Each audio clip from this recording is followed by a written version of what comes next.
5 வருஷம் எங்க போனீங்க? கோமால போனீங்களா? அப்போ எதுக்காக இத சொல்றோம்னா விஜய் கட்சியால கூட முடியல, முடங்க கூட முடியல. நீங்க என்ன பண்ணீங்க? வைப்பேன் அனிதா வீட்டுக்கு போறீங்க. விஜயால எதிர்த்து போராட்டம் நடக்கும்போது வெளியில வர முடியல. ஜனநாயகன் படத்தை வந்து நீங்க சிறையிட்டு உட்கார்ந்து கும்பல் கும்பலா அழுதுகிட்டு இருக்கீங்க.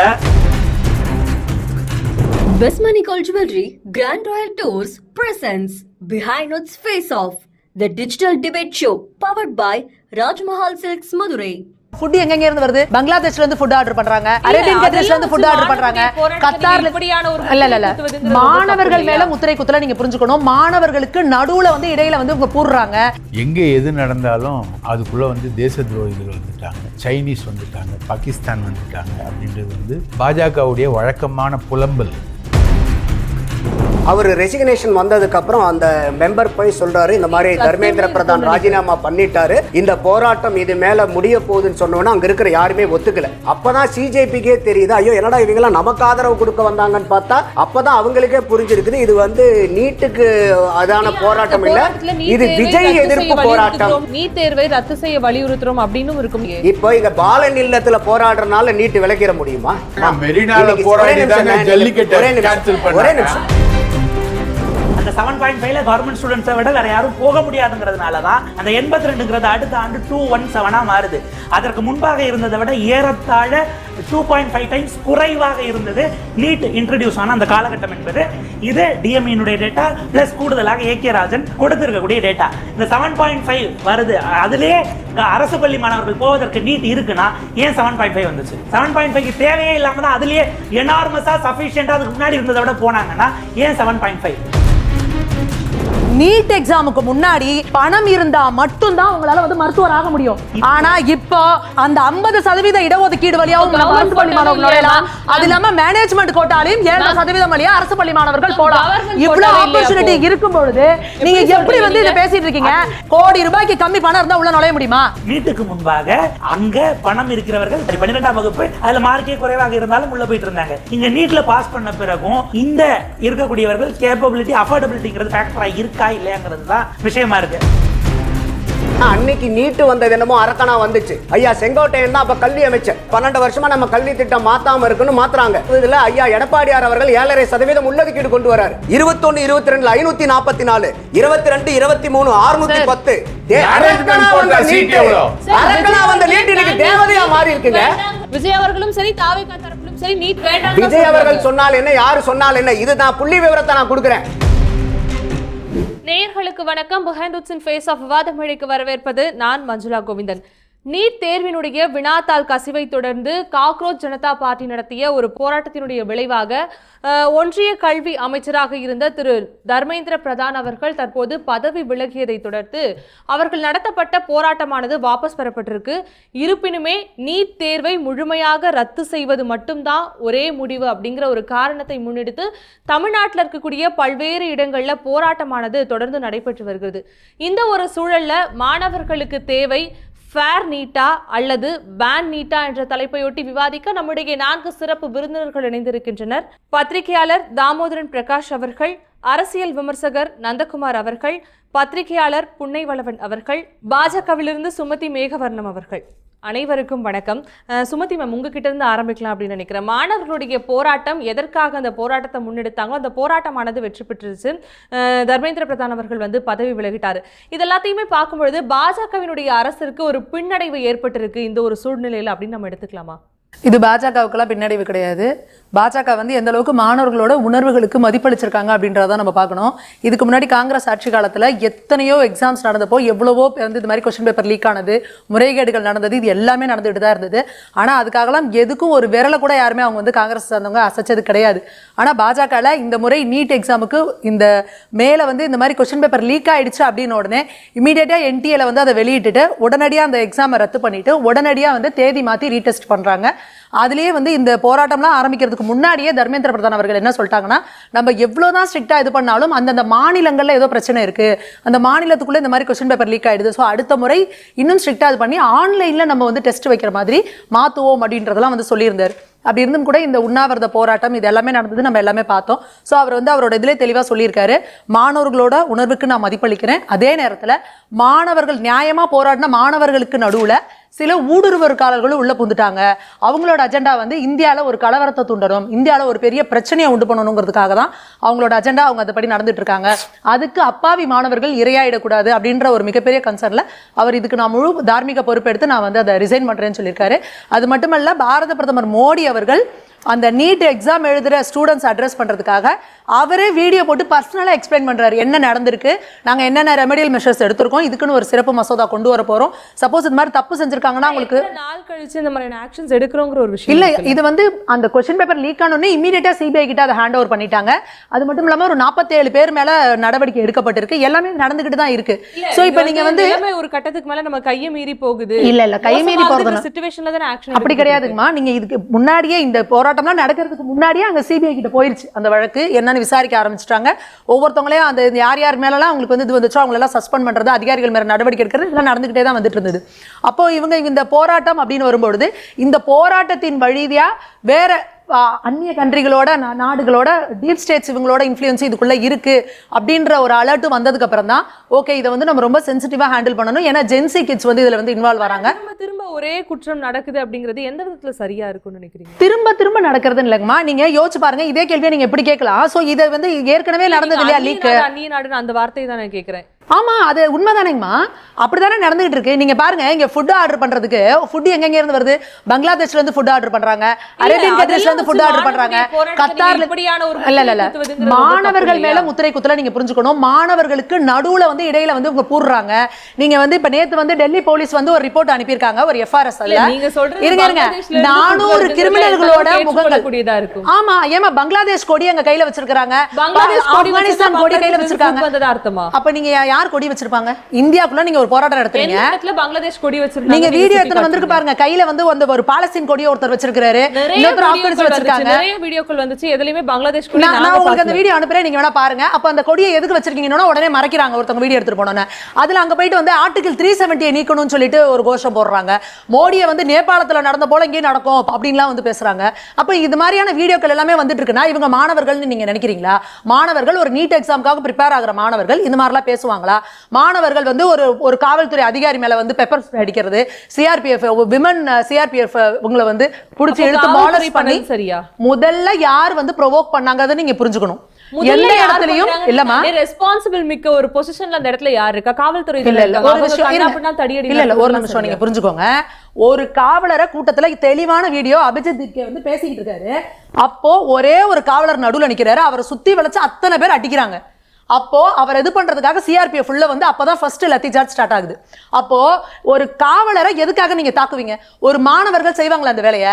அதே போல ஒரு அவங்க பெண் காவல்துறை அதிகாரியை இழுத்து மாலஸ் பண்ணி அவங்கள பயங்கரமா இது பண்ணி லிஞ்ச் பண்ணி அவங்களோட கை கம்ப்ளீட்டா வந்து இதாயிருக்கு. அப்ப இதெல்லாமும் வீடியோ வந்திருக்குல்ல. அப்ப நீங்க என்ன சொல்றீங்க? காவல்துறை அதிகாரிகளையும் சிஆர்பிஎஃப் வீரர்களையும் அவங்க முகத்துல பெப்பர் ஸ்ப்ரே அடிச்சா நீங்க பேசாம இருப்பீங்களா? பெப்பர் ஸ்ப்ரே அடிக்கலாமா? இன்னொன்னு நீங்க மீடியால இருக்கீங்க, மீடியால இருக்க விமன் எத்தனை பேர் அரெஸ்ட் பண்ணப்பட்டிருக்காங்க, எத்தனை பேர் மாலஸ் பண்ணப்பட்டிருக்காங்க? நீட்டுக்கு எத்தனை பேர் உங்களுக்கு ரிப்போர்ட் எடுத்து பாருங்க, வீடியோவே இருக்கு, லைவ் வீடியோ இருக்கு. உங்களுக்கு வேணா நான் அனுப்புறேன், பிகைன் உட்ஸ்ல போடுங்க. அந்த பொண்ணு மைக் எடுத்துட்டு போற பொண்ணை கையை பிடிச்சி இழுத்து எல்லாரும் பிடிச்சி அரெஸ்ட் பண்ணி அங்க அவங்க மீடியால இருக்கவங்க ஓடி வந்து அவங்களை காப்பாத்தி கார்ல ஏத்தி கூட்டிட்டு போறாங்க. இந்த மாதிரி கிட்டத்தட்ட 2 பேர் வீடியோ இருக்கு. இது இல்லாம நிறைய பேர் வந்து நிறைய மீடியா வந்து ரிப்போர்ட் பண்ணியிருக்காங்க. அப்ப நீட் எக்ஸாமுக்கு ப்ரிப்பேர் ஆகிற மாணவர்கள் இந்த வேலையை செய்ய மாட்டார்கள். அப்போ மாணவர்கள் நீட்ல இருக்க குளறுபடிகளை நீக்குங்கன்னு கேட்கறது அவங்க நியாயமான கோரிக்கை. ஆனா அதுக்குள்ள ஊடுருவற்காரர்களும் கிரிமினல்களும் அக்யூஸ்டுகளும் உள்ள புந்துட்டாங்க. அதை நேற்று டெல்லி போலீஸ் வந்து கன்ஃபார்ம் பண்ணிருக்காங்க. கிட்டத்தட்ட 400 கிரிமினல்ஸோட ஃபேஸ் வந்து ரெகக்னைஸ் ஆயிருக்கு அந்த கூட்டத்தில் இருந்தவங்களோடது. கிரிமினல்களுக்கு என்னமா நீட் எக்ஸாம் மேல அக்கறை, நீட் எக்ஸாம்ல இருக்க குளறுபடிகளை நீக்கணும்னு ஆல்ரெடி நம்ம கிரிமினல் லிஸ்ட்ல இருக்கவங்களுக்கு என்ன அக்கறை? கடந்த 12 ஆண்டு காலத்துல பாஜகவினுடைய ஆட்சியிலே இல்லாத புதிய மாற்றங்கள் இந்த கடந்த 3-4 தினங்கள்ல பார்க்க முடிஞ்சு. பிரதமர் மோடி அவர்கள் ஒரு வீடியோ ஒண்ணு வந்து வெளியிடுறாரு. அப்புறம் வந்து பார்த்தா ஒன்றிய அமைச்சர்கள் வந்து போராட்டக்காரர்களோட போய் சமரச பேச்சுவார்த்தையில ஈடுபடுறாங்க. மறுநாளே பார்க்க போனோம் அப்படின்னா கல்வி அமைச்சர் தர்மேந்திர பிரதான் அவர்கள் பதவி விலகிறாரு.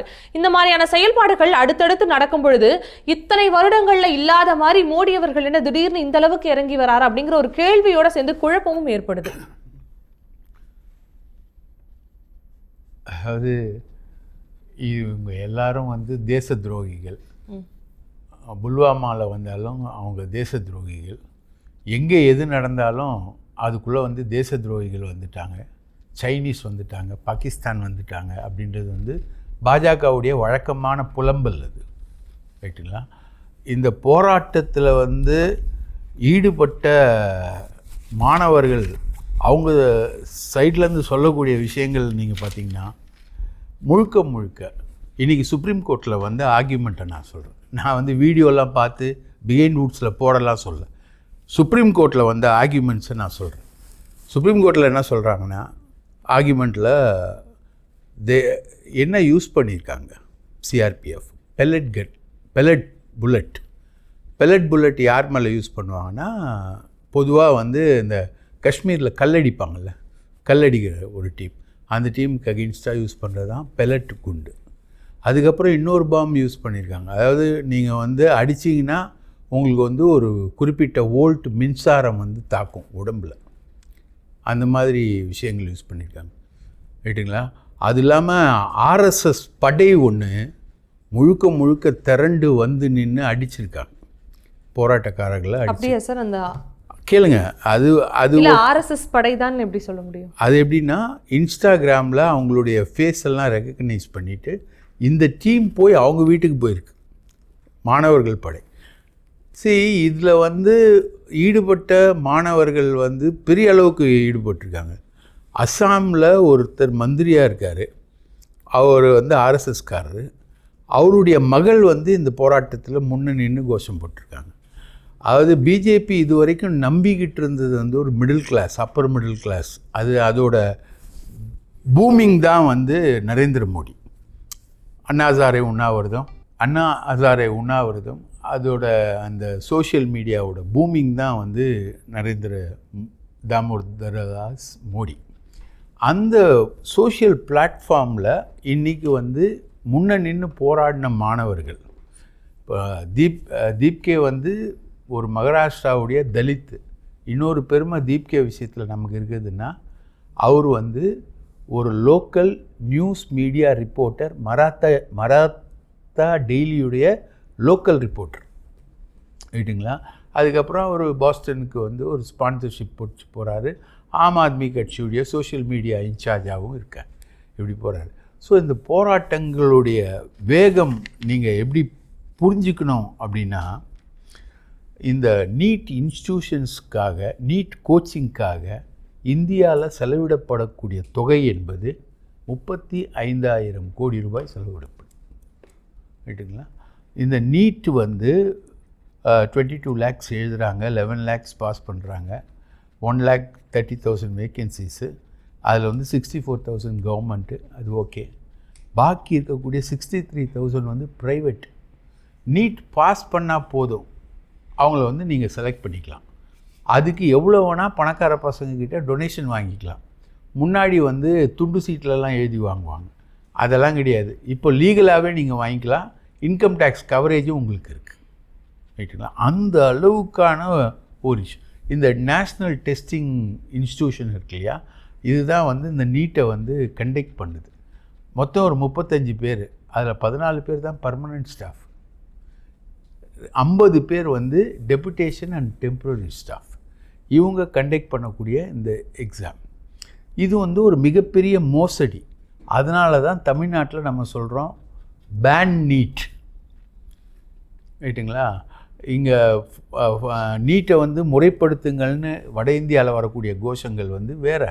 நம்ம பேன் நீட்டுன்றது, நீட்டு தேர்வே ஒரு மோசடி இருந்ததுனால தான் முழுக்க இந்தியாவில் வந்து அன்எம்ப்ளாய்மெண்ட் வந்து ஹெவியஸ்ட்டு ஸ்ட்ரோக்கில் போகுது. ஆனால் தரமான மருத்துவர்கள் வேணும் அப்படின்னா நிச்சயமாக நீட் வேணும் அப்படிங்கிற ஒரு விஷயத்தை முன்வைக்கிறாங்க. நீட் இல்லாமல் தாங்க தமிழ்நாட்டுக்கும் மற்றவங்களுக்கு இருக்கக்கூடிய பிரச்சனை என்னென்னா, தமிழ்நாட்டில் இருக்கக்கூடிய medical infrastructure heavy, colleges heavy, government தரப்புலேயே ஹெவி. எடப்பாடி பிரிவில் ஒரு 11 காலேஜஸ் யூனிவர்சிட்டிஸ் கொண்டு வந்தேன், காலேஜஸ் கொண்டு வந்தேன். அந்த மாதிரி நிறைய இன்ஃப்ராஸ்ட்ரக்சர் நம்மக்கிட்ட இருக்குது. ரைட்டா? மற்ற மாநிலங்கள்லாம் அது பெரிய அளவுக்கு அங்கே இல்லை. ஸோ இந்த நீட் எக்ஸாம்னால் பயனடைகிறது முழுக்க பணக்காரர்கள் அவங்க தான். இப்போ என்ன லெவலுக்கு போயிடுச்சுனாமா, இந்த விவாதத்தை அந்த இடத்துக்கு தான் நான் நவுத்தணும்னு நினைக்கிறேன். என்ன லெவலுக்கு போயிடுச்சுன்னா, முன்னாடி இந்த நாமக்கல் நர்சரி ஸ்கூல் சொல்லுவாங்க, +2 எக்ஸாம் தான் இம்பார்ட்டண்ட்டு, +2 லெசனை வந்து +1லேயே எடுக்க ஆரம்பிச்சிடுவாங்க. ரைட்டா? இப்போ வந்து அந்த +2 வந்து வேலிடே கிடையாது. நீட்டு ஆஸ்பிரண்ட்டாக இருக்கக்கூடிய ஸ்டூடெண்ட்டுக்கு +2 வேலிடே கிடையாது. அவன் வந்து நீட்டில் வந்தால் தான் அவன் வந்து மெடிக்கல் ஆஸ்பிரண்ட்டாக போக முடியும். ஸோ இந்த ஒரு என்டையர் சிஸ்டத்தையே இப்போ அனிதா மாதிரி ஹையஸ்ட்டு +2 மார்க்கில் ஸ்கோர் பண்ண ஆளை தற்கொலை பண்ணி இறந்துச்சு அந்த பொண்ணு. அந்த மாதிரி ஏகப்பட்ட பேர் இறக்கக்கூடிய இந்த சூழல் இருக்கு இல்லையா, இது இந்த மோசடியான இந்த திட்டத்தால் விளைந்த ஒரு விஷயம். இதை எதிர்த்து போராடுறவங்க அங்கே வந்து ஃபேர் நீட்டுக்கு தான் போராடுறாங்க. இன்னும் நம்ம லெவலுக்கு வரல. நம்ம தான் வந்து இந்தியாவிலேயே அனைத்து கல்ச்சர், அது சம்ஸ்கிருதமாக இருந்தாலும் சரி, அது இந்தியா இருந்தாலும் சரி, அனைத்து கல்ச்சர்களையும் அடித்து உடைத்து போகக்கூடிய ஒரு பார்வை, பெரியாரிய பார்வை, இதெல்லாம் கொண்டது திராவிட இயக்கம். நம்ம பேன் நீட்டில் இருக்கோம், அவங்க ஃபேர் நீட்டில் இருக்காங்க. ஓகே, நந்தகுமார் சார், தொடர்ந்து இந்த போராட்டத்தை ஒட்டி பல்வேறு விதமான குற்றச்சாட்டுக்களை வந்து பாஜகவினர் சுமத்தி கொண்டு தான் வராங்க. இருப்பினும் இந்த போராட்டத்தினுடைய வெற்றி யாருக்கு தான் சொந்தம்? இப்போ சிஜேபியினுடைய போராட்டம் உள்ளபடியே வரவேற்கக்கூடியது. அந்த போராட்டம் வந்து மாணவர்களுக்கான உரிமையை இன்றைக்கி தேர்வு வினாத்தால் வந்து கசிஞ்சிருக்கிறனால அவங்களுக்கு ஏற்பட்ட மன வலியை, ஏன்னா ஒரு பாதிக்கப்படும் போது மாணவன் மட்டும் இல்லை, அந்த குடும்பமே பாதிக்கப்படுது. இது வந்து முதல் தடவை மட்டும் இல்லை, 2024 வந்து இது பிரச்சனையாச்சு. ஆனால் அப்பயே வந்து சிபிஐ வழக்கெல்லாம் போச்சு. கோர்ட்டு கூட அப்போ என்ன சொன்னாங்கன்னா, இது வந்து ஒரு சிஸ்டமிக் லீக்கேஜ் இல்லை, லோக்கலைஸ்டு லீக்கேஜ் தான். அதனால் நீங்கள் வந்து கரெக்டிவ் மெஷர்ஸ் எடுங்க, எக்ஸாமினேஷன் ரிசல்ட்டை அப்படியே கேரி ஃபார்வர்ட் பண்ணுங்கன்னு சொல்லியிருந்தாங்க. அப்பயே வந்து டாக்டர் ராதாகிருஷ்ணன் கமிஷன் ஒன்று ஃபார்ம் பண்ணாங்க சென்ட்ரல் கவர்மெண்ட். அவர் வந்து முன்னாள் இஸ்ரோவினுடைய தலைவர். அவர் ஒரு 101 ரெக்கமெண்டேஷன்ஸ் வந்து அந்த கமிஷன்ஸ் கொடுத்துருந்துச்சு. எல்லாமே ரொம்ப அருமையான கமிஷன்ஸ். அது செக்யூரிட்டிலேருந்து பேப்பர் எப்படி வந்து சிபிடி கம்ப்யூட்டர் பேஸ்ட் ட்ரைனிங்காக மாறணும், அதே மாதிரி என்டிஏனுடைய ரிஃபார்ம்ஸ் என்ன. இப்போ இவங்க கேட்குறாங்க பார்த்தீங்களா, சிஜேபி என்டிஏலையும் ரிஃபார்ம்ஸ் வேணும், எக்ஸாமினேஷன்ஸ் கண்டக்ட் பண்ணுறதுலேயும் ரிஃபார்ம்ஸ் வேணும்னு சொல்லிட்டு அதை பூரா இந்த கமிஷன்ஸ் வந்து ரெக்கமெண்ட் பண்ணியிருக்கு. ஆனால் அதுவே சரியான கோரிக்கையாக இருக்கா? எது நீங்கள் இப்போ குறிப்பிட்டு சொன்னது, என்டிஏ பற்றி சொன்னது? இல்லை, அந்த கமிஷன்ஸுடைய 101 ரெக்கமெண்டேஷனை ஃபுல்லாக இவங்க இம்ப்ளிமெண்ட் பண்ணலை. ஒரு சில ரெக்கமெண்டேஷன்ஸை மட்டும்தான் இம்ப்ளிமெண்ட் பண்ணினாங்க. பல வகையான ரெக்கமெண்டேஷன்ஸை இம்ப்ளிமெண்ட் பண்ணாத விட்டனுடைய விளைவு இன்றைக்கி 2026 இன்றைக்கி இது சிஸ்டமிக் ப்ராப்ளம், இன்றைக்கி வந்து ரீநீட் வைக்கணுங்கிற அளவுக்கு வந்துருச்சு. அப்போ இந்த இடத்துல சிஜேபி சொன்ன போராட்டம், டெல்லியில் எடுத்த போராட்டம் வரவேற்கக்கூடியது. ஆனால் இங்கே தமிழ்நாட்டில் எடுத்த போராட்டம் வந்து முற்றிலும் முரணான போராட்டம். இல்லையே சார், ஃபர்ஸ்ட் வந்து சிபிஎஸ்இ வந்து பண்ணிட்டு இருந்தாங்க, அப்பயும் முறைகேடுகள் நடக்குது அப்படின்னு சொல்லி தான் என்டிஏ கையில வந்து மாற்றி கொடுத்தாங்க, அப்பயும் முறைகேடுகள் நடக்குது. இந்த மாதிரி ரிஃபார்ம்ஸ் பண்ணும்போது மட்டுமே குற்றங்கள் எல்லாமே குறைஞ்சிரும் எப்படி எடுத்துக்க முடியும்? இல்ல எதுலயுமே நீங்க வேண்டாம் அப்படின்னு சொல்ல வரீங்களா? நீங்க வேண்டிட்டு வேண்டாம். அதாவது இன்னைக்கு இப்ப நம்ம தமிழ்நாட்டில் நடந்ததுல கூட அந்த பாலன் இல்லத்தில் போயிட்டு அந்த சிஜேபியினுடைய ஆர்கனைசர் பேசுறாரு. அந்த மாணவர் அமைப்புலேருந்து வந்து இந்த மாதிரி அவங்க பேனர்ல கூட பார்த்தீங்கன்னா தெரியும் உங்களுக்கு, மந்திரி தர்மேந்திர பிரதான் பதவி விலக முழு போராட்டம், முழக்க போராட்டம், இடைவிடாத முழக்க போராட்டம்னு தான் இருக்கும். அவர் ரெசிக்னேஷன் வந்ததுக்கப்புறம் அந்த மெம்பர் போய் சொல்கிறாரு, இந்த மாதிரி தர்மேந்திர பிரதான் ராஜினாமா பண்ணிட்டாரு, இந்த போராட்டம் இது மேலே முடிய போகுதுன்னு சொன்னோன்னா அங்கே இருக்கிற யாருமே ஒத்துக்கலை. அப்போ தான் சிஜேபிக்கே தெரியுது, ஐயோ என்னடா இவங்கெல்லாம் நமக்கு ஆதரவு கொடுக்க வந்தாங்கன்னு பார்த்தா அப்போ தான் அவங்களுக்கே புரிஞ்சிருக்குது இது வந்து நீட்டுக்கு அதான போராட்டம் இல்லை, இது விஜய் எதிர்ப்பு போராட்டம் இருக்கும். அந்த போராட்டத்துல நீட் தேர்வை ரத்து செய்ய வலியுறுத்துறோம் அப்படின்னு இருக்கும். நீங்க சொன்ன நீட் தேர்வை ரத்து செய் மேல, அடுத்தது மந்திரி தர்மேந்திர பிரதான் ராஜினாமா செய்ய விலக கோரி தொடர் முழக்க போராட்டம். இப்போ இங்க பாலன் இல்லத்துல போராடுறதுனால நீட் விலகிற முடியுமா? இல்ல, ஆனா நீங்க முன்னாடி குறிப்பிட்டு பேசும்போது நீட் தேர்வு ரத்துங்கிற விஷயத்தை நீங்க இல்லைங்க, நான் தான் சொல்றேனே, நீட் தேர்வை ரத்து செய். அடுத்த கோரிக்கை என்ன? தர்மேந்திர பிரதான் மந்திரி பதவி விலக கோரி முழக்க போராட்டம், இடைவிடாத முழக்க போராட்டம். ரெண்டுமே தேவைதானே கேட்டாங்க, எங்களுக்கு இது வேணா அது மட்டும். பாலன் இல்லத்துல நீங்க முழக்கம் போட்டு இங்க நீட்டை கேன்சல் பண்ணுவாங்களா? இத அதுக்கு நமக்கு ஒரு விழிப்புணர்வு வேண்டாமா? மெரினால போராடி தாங்க ஜல்லிக்கட்டு cancel பண்ணாங்க. பாலநிலத்துல ஒரு போராடி- இடத்தை வந்து கேவலமா பேசக்கூடாது. தமிழ்நாட்டுக்குள்ள மட்டும் நடக்கிற ஒரு தமிழக விஷயம். உரிமைக்கான தமிழக போராட்டம். உரிமை அது. இப்போ இது இதனால் நீதி வரைக்கும் இந்தியா ஃபுல்லா நடக்கிறது. இப்ப திமுக 5 வருஷத்துல இருந்துச்சு. மந்திர தந்திரம் எல்லாம் தெரியும்னு சொன்னாங்க. ஞாபகம் இருக்கா? நாங்க வந்தா நீட்டை ஒழிச்சிருவோம், மந்திர தந்திரம் எங்க கிட்ட இருக்குன்னு. 5 வருஷம் எங்க போனீங்க? கோமால போனீங்களா? இல்ல, திமுக கிட்ட இப்ப போக இல்ல இல்ல வேண்டாம். போகணும். போராட்ட களத்தை அப்போ பத்தி மட்டும் எதுக்காக இதை பேசலாமே. சொல்றோம்னா விஜய் அப்ப இந்த கட்சியால 5 முட்ட வருஷத்துக்கு கூட முடியல, முடங்க நீங்க கூட நீட்டுக்கு முடியல. வந்து நீங்க என்ன நீட்டை பண்ணீங்க? ஒழிப்பேன்னு அனிதா 5 வீட்டுக்கு வருஷம் போக தெரிஞ்ச விஜயால எதிர்த்து உதயநிதி ஸ்டாலின் போராட்டம் அவர்கள் நடக்கும்போது வெளியில வர முடியல. அப்புறம் நீங்க வாங்க, எங்கிட்ட வாங்க. ஜனநாயகன் அவர் பேச- படத்தை வந்து நீங்க சிறையிட்டு உட்கார்ந்து கும்பல் அழுதுகிட்டு இருக்கீங்க. நீங்க ஸ்டாலின் ஐயா போய் அவர் பேசி மாமன்னன் படத்தை முடிச்சிட்டாரா? பார்த்துட்டு இருந்தாரு, கூலி படத்துக்கு விமர்சனம் அவர் கொடுத்துட்டு பேசி இருந்தாரு, முடிச்சிட்டாருன்னா சொல்லுங்க. தூய்மை பணியாளர்கள் அந்த போராட்டம் பேசுங்க. நடந்துட்டு இருக்கப்ப கூலி படத்துக்கு விமர்சனம் கொடுத்துட்டு இருந்தாரு முன்னாள் முதல்வர். அப்போ நீங்க வந்து நான் எதுக்காக சொல்ல வந்தேன்னா, திமுகவுக்கே அந்த வல்லமை இல்லை, அது மந்திர தந்திரம் இருக்குன்னு சொல்லவங்கனாலே என்ன பண்ணாங்க, ரகசியம் வந்தவொடனே இல்ல இது நம்ம கோர்ட்டு மேலே கீழே போயிட்டு தான் மத்தியில் ஆட்சி மாறினாதான் எங்களால கொண்டு வர முடியும்னு சொன்னமே அப்படியே அந்தர் பல்ட்டி அடிச்சாங்க. இப்ப பாலன் இல்லத்துல நடக்கும்போது உடனே அப்படியே அந்தர் பல்ட்டி அடிச்சு காங்கிரஸ் வந்து உட்கார்ந்துருமா? இப்போ ஒரு ஒரு ஒரு ஒரு நேர்மை வேண்டாமா நம்ம போராடுறதுல? ஒரு நல்ல கோரிக்கை வேண்டாமா? அப்பதான் சிஜேபிக்கே தமிழ்நாட்டுல புரிஞ்சிருக்கு, ஓ இவங்க எடுத்திருக்கிறது வந்து சரி, அப்ப நீட் எதிர்ப்பு பால் போராட்டம் இல்ல, நிலையத்துல விஜய் எதிர்ப்பு நடைபெற்ற போராட்டத்தை போராட்டம். நீங்க எப்படி சார் பாக்குறீங்க? எப்படி? பால் நிலத்துல நடைபெற்ற போராட்டத்தை நீங்க எப்படி பாக்குறீங்க? நான் தான் சொல்றேனே, இது விஜய் எதிர்ப்பு போராட்டம். நீங்க அங்க இருக்கக்கூடிய பேச்சுக்கள் எல்லாம் நீங்க சிபிஐ யாருங்க? கேட்டிருக்கீங்க. ஒரு நிமிஷம். பாலன் இல்லத்துல இருக்க CBI communist party of India யாரு? யாரா இருந்தா என்ன? காங்கிரஸ் யாரு? இப்போ அங்க நடந்துட்டு இருக்க அங்க கூடிய நடக்கிறது பேச்சு விஜய். பூரா விஜய்க்கு நீங்க கேக்குறீங்களா முகம் இல்ல. இல்ல? நீட்ட விஜய்க்கு பத்தி முகம் இல்ல. இல்ல அவர் பேசட்டுங்க. இல்ல, இல்ல, நீங்க விஜய்க்கு விட்டுருங்க. முகம் இல்ல. இல்ல அவர் பேசட்டும். அந்த இடத்துல விஜய் DMK இல்ல, அவர் முகம் இல்ல. முடிச்சிட்டு வாங்க. நீங்க இன்னும் ஒரு மணி நேரம் பேசி முடிக்கிட்டோம் அவரு. அப்புறம் எல்லா கட்சியும் வாங்கிட்டு வாங்க. ஓகே சார், ஒரு நிமிஷம். அந்த இடத்துல டிஎம்கே உடைய அந்த ஜென்சி டிஎம்கேன்னு போட்டுட்டு இருந்த டிஷர்ட் அணிந்து வந்தவங்களையும் இங்க இது வேண்டாம், இது அரசியல் வயப்படுத்தாதீங்க, இது மாணவர்களுடைய போராட்டம் சொல்லி அவங்களையும் கண்டித்தார்கள். இதை வந்து நீங்க முழுக்க முழுக்க விஜய் அவர்களுக்கு மட்டுமே எதிராக நடந்த ஒரு போராட்டம் சொல்றது நீங்க தப்பு இல்லையா? ஆனா நல்லது, விஜய் அண்ணா, எதிரா- ஒரு நிமிஷம் எதிரா இருங்க. ஏன் நிக்கிறான்னு பதறீங்க சொல்றீங்க. நீங்க? திமுக பதறதை விட நீங்க ஏன் பதறீங்க? நான் ஏங்க பதறேன்? ஏன் இவ்வளவு விஜய் பதட்டம்? எதிரா நிக்கிறாரு, எதிர்த்தா இவ்வளவு ஒத்துக்கிட்டாரு. பதட்டம் உங்களுக்கு? அவர் பேசட்டும், ஒரு நிமிஷம் கொஞ்சம் அமைதியா கேளுங்களேன். என்னதான் பேசுறாங்கன்னு கருத்தை காது கொடுத்து கேளுங்க. கருத்து காது ஒரு கொடுத்து. அப்ப நிமிஷம், அங்க அவர்ட்ட ஒரு கேள்வி பேசுறீங்க கேட்டுக்க பூராமே, அங்க பேசுற Thanks, விஜய். பேச்சு எதுக்கு வந்து அங்க கைதட்டல் விழுவுது? யாராவது அங்க நீட்டு பாதிப்போ எதையாவது அங்க பேசுறாங்களா?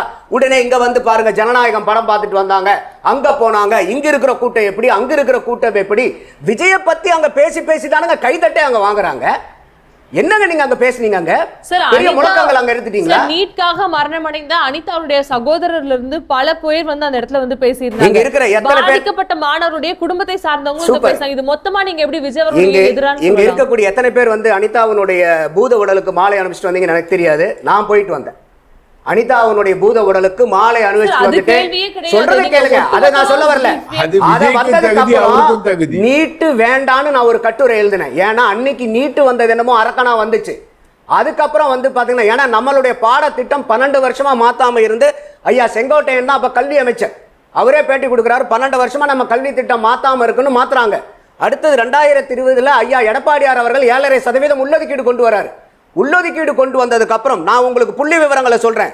2016 நீட்டுக்கு முந்தின வருஷம், இது முக்கியமான புள்ளிங்க, நீங்க பேசலாம் அப்படியே கடந்து போறீங்க. நீங்க 2006 இருந்து 16 வரைக்கும் நீட் இல்லாம 12வதுல அட்மிஷன் கொடுத்தோம். எத்தனை பேர் போய் சேர்ந்தீங்க அந்த 10 வருஷத்துல தெரியுமா? 278 மாணவர்கள் தான் அரசாங்க பள்ளி படித்த மாணவர்கள், ஏழை மாணவர்கள் மருத்துவக் கல்லூரியில் போய் சேர்ந்தது. அப்ப வருஷத்துக்கு எவ்வளோ? 28 பேர் தான் அரசாங்க பள்ளியிலிருந்து போய் சேர்ந்தது. நீட்டு வருது 17, 18, 19, 7, 5, 2, 14 பேர் தான் அந்த 3 வருஷத்துல சேர்த்துறாங்க. காரணம் என்ன? பாடத்திட்டம் மாத்தல. பாடத்திட்டத்தை மாத்துறாங்க 2019. 12 வருஷம் மாற்றாத பாடத்திட்டத்தை 7.5% எடப்பாடி உள்ளொதுக்கீடு கொண்டு வராரு. அது கடந்த நடத்த வருஷத்துல 20, 21 436 பேர், இதெல்லாம் அரசாங்க பள்ளி மாணவர்கள். 21, 22 544, 22, 23 610, 23, 24 650. இருங்க ஒரு நிமிஷம்.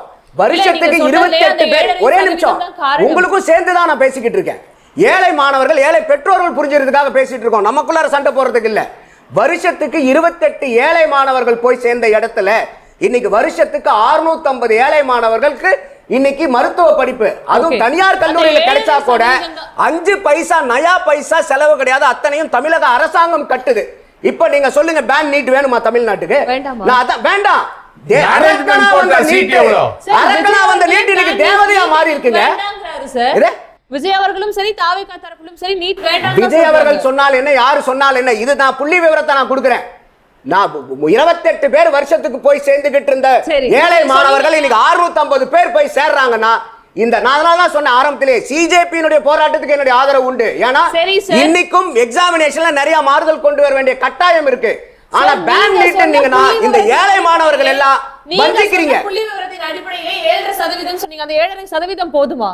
போதும் நினைக்கிறேன். கலையரசன் கமிட்டி ஃபார்ம் பண்றாங்க. ஒரே நிமிஷம் மேடம், ஒரே நிமிஷம். கலையரசன் கமிட்டி இந்த ஏழரை வந்து வானத்திலிருந்து விழுகல. கலையரசன் கமிட்டின்னு ஐயா முன்னாள் நீதியரசருடைய பேர்ல கமிட்டி ஃபார்ம் பண்றாங்க. 10% அவர் கொடுக்க சொல்லி இருக்காரு. அண்ணா திமுக 2021 332 தேர்தல் வாக்குறுதி பிரகாஷ் போய் படிக்கட்டும். அதுல நாங்க ஆட்சிக்கு வந்தோம்னா அரசாங்க உதவி பெறும் பள்ளி மாணவர்களுக்கும் 2.5 கொடுத்து இத 10 உயர்த்தி கொடுத்தோம்னு சொல்லியிருக்காங்க. அப்போ நீங்க 2.5% ஏத்தி கொடுத்தீங்கன்னா நீங்க 5 வருஷத்துல 1000 பேர் டாக்டர் ஆயிருப்பான் சார். சார் நீங்க சொல்லுங்க. தொடர்ந்து ஒரு 4-5 நாட்களாகவே இந்த போராட்டமானது நடைபெற்று வருது. இதுல வந்து அரசியல் கட்சிகளுடைய நடவடிக்கைகளை எப்படி பார்க்கலாம் அப்படிங்கறது தான் கேள்வி இருக்கு. ஏன் அப்படின்னா திமுகவும் சரி தாவேகாவும் சரி இரண்டு கட்சிகளுமே நீட் வேண்டாம் அப்படிங்கறதுல தான் வந்து நிலையா இருக்காங்க. இருந்த போதிலுமே களம் அப்படின்னு வரும்பொழுது இரண்டு கட்சிகளும் முற்றிலுமா முரண்படுறாங்களா அப்படிங்கிற ஒரு குழப்பம் வருது. எதனால நினைக்கிறீங்க? நீ கேட்டது ரொம்ப ப்ராமினென்ட்டான பொலிட்டிக்கல் ஆங்கிள். அதுக்கு முன்னாடி சில டேட்டாஸை மட்டும் ஷேர் பண்ணிட்டு கெட் இன்டு இட். நீட் வந்த பிறகு தரமான மருத்துவர்களுக்கு வேணும்னா நீட் வேணும் என்பது இந்த ஆண்டு பிப்ரவரி மாதம் இந்தியாவுடைய உச்சநீதிமன்றம் கேட்டது 0% -40 மார்க் வாங்கினவங்களுக்கு கொடுத்தீங்கன்னா இதுதான் குவாலிட்டி ஆஃப் மெடிக்கல் எஜுகேஷனானு இந்த நாட்டினுடைய உச்சநீதிமன்றம் கேட்டது. இந்தியன் எக்ஸ்பிரஸ் ரிப்போர்ட் பண்ணியிருக்காங்க. 2023லேயே -40 என்பது மார்க்கு 0% என்பது என்ட்ரன்ஸுக்கு உள்ள அட்மிஷனுக்கு இருந்தது என்பது தரவுகள். சார் பிஜிக்கு தான் சார் 0%. அப்ப பிஜில -40ங்கிறது ஓகே. அப்படி கிடையாதுங்க. பிஜில என்ட்ரன்ஸ்க்கு யாருமே இல்லங்கும்போது யாரு அட்டெண்ட் பண்ணிருக்காங்களோ அவங்களுக்கு கொடுங்கன்றத தான் இது பண்ணிருந்தாங்க. அப்ப நம்ம யூசிக்கு வருவோமே. சார் சொன்னாங்க அதற்கு என்னது 500 கவர்மெண்ட் ஸ்கூல்ல தமிழ் மீடியம்ல படிச்சவங்க அப்படிங்கிறது directorate of medical education DME data 2010ல இருந்து 2021 7.5 வரதுக்கு முன்னாடி வேற 7.5 வரதுக்கு பின்னாடி வேற 2010-11ல தமிழ் மீடியம் படித்து விட்டு both government college and MBBS in self finance காலேஜ்ல சேர்ந்தவரோட எண்ணிக்கை 465, அடுத்த ஆண்டு 459, 503, 570, 602, 537 வரைக்கும் 2016-17 வருது. நீட் வந்த முதல் ஆண்டு 56 அது குறைகிறது. அடுத்த ஆண்டு 119, 71, 80, 600 போன இடத்துல 50 வந்தது என்பது இந்த நாட்டினுடைய தமிழ் மீடியம் ஸ்டூடெண்ட்ஸ்க்கான வரப்பிரசாதமா அப்படிங்கிற கேள்வி எழுப்ப வேண்டியிருக்கு. சார் சொன்னார் 12 ஆண்டுகளாக சிலபஸ் மாத்தல அப்படின்னு. 2011ல ஆட்சி மாற்றத்துக்கு பிறகு சிலபஸ் மாறி வந்த பேட்ச்ல படிச்ச முதல் பேட்ச் ஸ்டூடெண்ட் நான். அந்த புக்கு கலைஞர்கள் கொண்டு வந்தாங்க. பின்னாடி கோவையினுடைய அந்த செம்மொழி மாநாடு இருந்தது. ஸ்டிக்கர் ஒட்டினாங்க, பிரிச்சாங்க, கூடாதுன்னாங்க, கோர்ட்டுக்கு போனாங்க.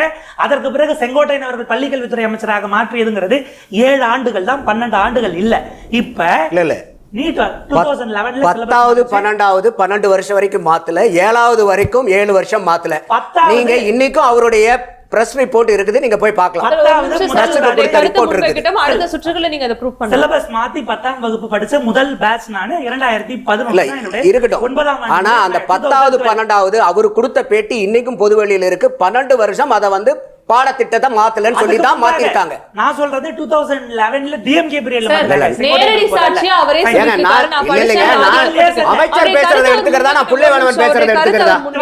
யார் பேசுறத நான் எடுத்துக்கிட்டோம்? நீங்க அமைச்சர் பேசுறதாங்க எடுப்பீங்க. அமைச்சர் பேசுறதா எடுத்தாவணும். நீங்க அப்படிதான் பேசிக்கிட்டு இருக்கீங்க. அவங்க தான அத்தாரிட்டி. ரொம்ப நாளா பேசிக்கிட்டு இருக்கீங்க. அவங்க தானங்க அத்தாரிட்டி. அப்படிதான் பேசுறீங்க. பிரகாஷ் பேசினாரு, நம்ம எங்கயாச்சும் ஒரு பத்திரிகையாளர் சொல்றது வந்து உங்களுக்கு கிடையாது. பிரகாஷ் இந்த மாதிரி விவாதத்தில் சொன்னாரு, நம்ம கொட்டேஷன் கொடுக்க முடியுமா எங்கயாவது? அடுத்த சுற்றுகளை நீங்க 12 ஆண்டுகள் என்பது 2011ல டிஎம்கே பீரியட்ல மாத்தினப்ப, அதற்கு பிறகு 7 ஆண்டுகளிலேயே ஏடிஎம்கே பீரியட்ல சிலபஸ் மாற்றப்பட்டது.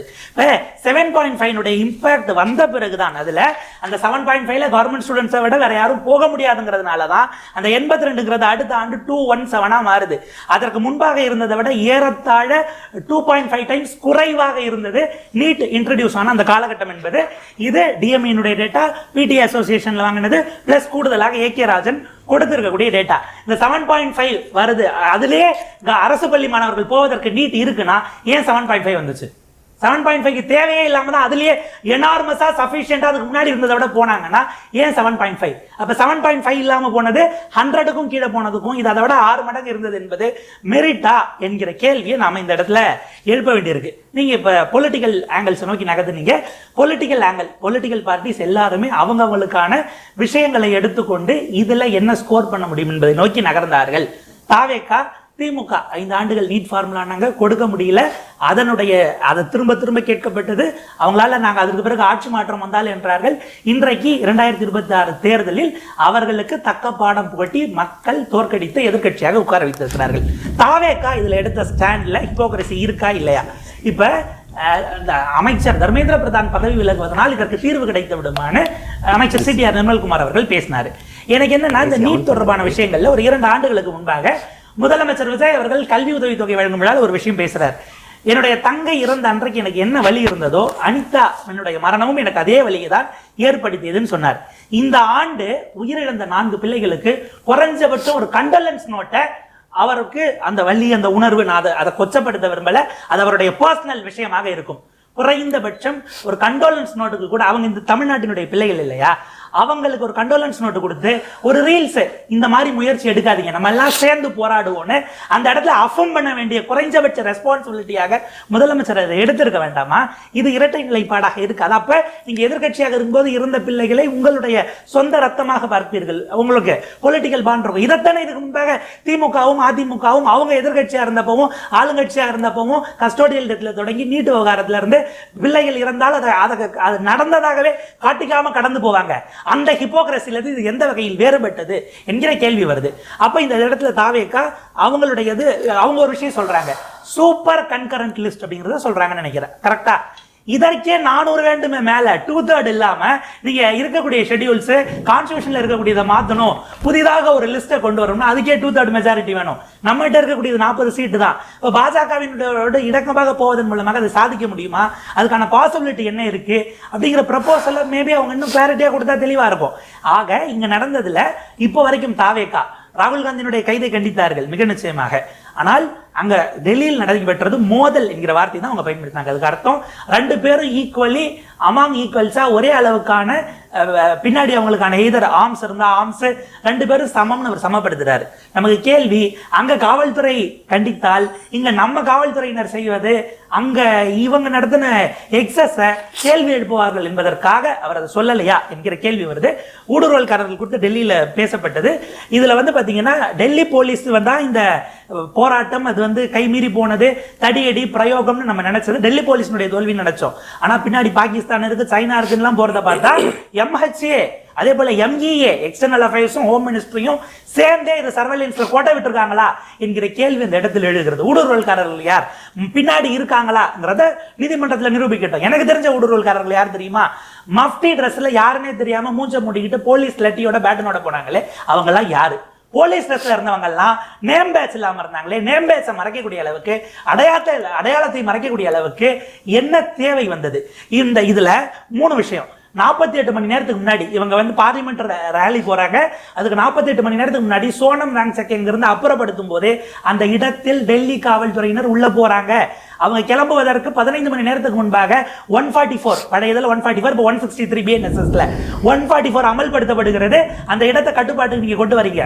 போலீஸ் இது உங்களுக்கு மெட்ரோ கம்யூட் கிடையாது, டிரான்ஸ்போர்டேஷன் கிடையாது. போனவர்களை நிக்க வச்சு உள்ள போனவர்களை நீங்க சர்வேலன்ஸ் பண்ணாம பேக் மொத்தமா செக் பண்ணாம என்ன இன்னைக்கு எவ்வளவு பேர் நீங்க அனுப்புனீங்க அது அத்தனையுமே அங்க இதா இருக்கு.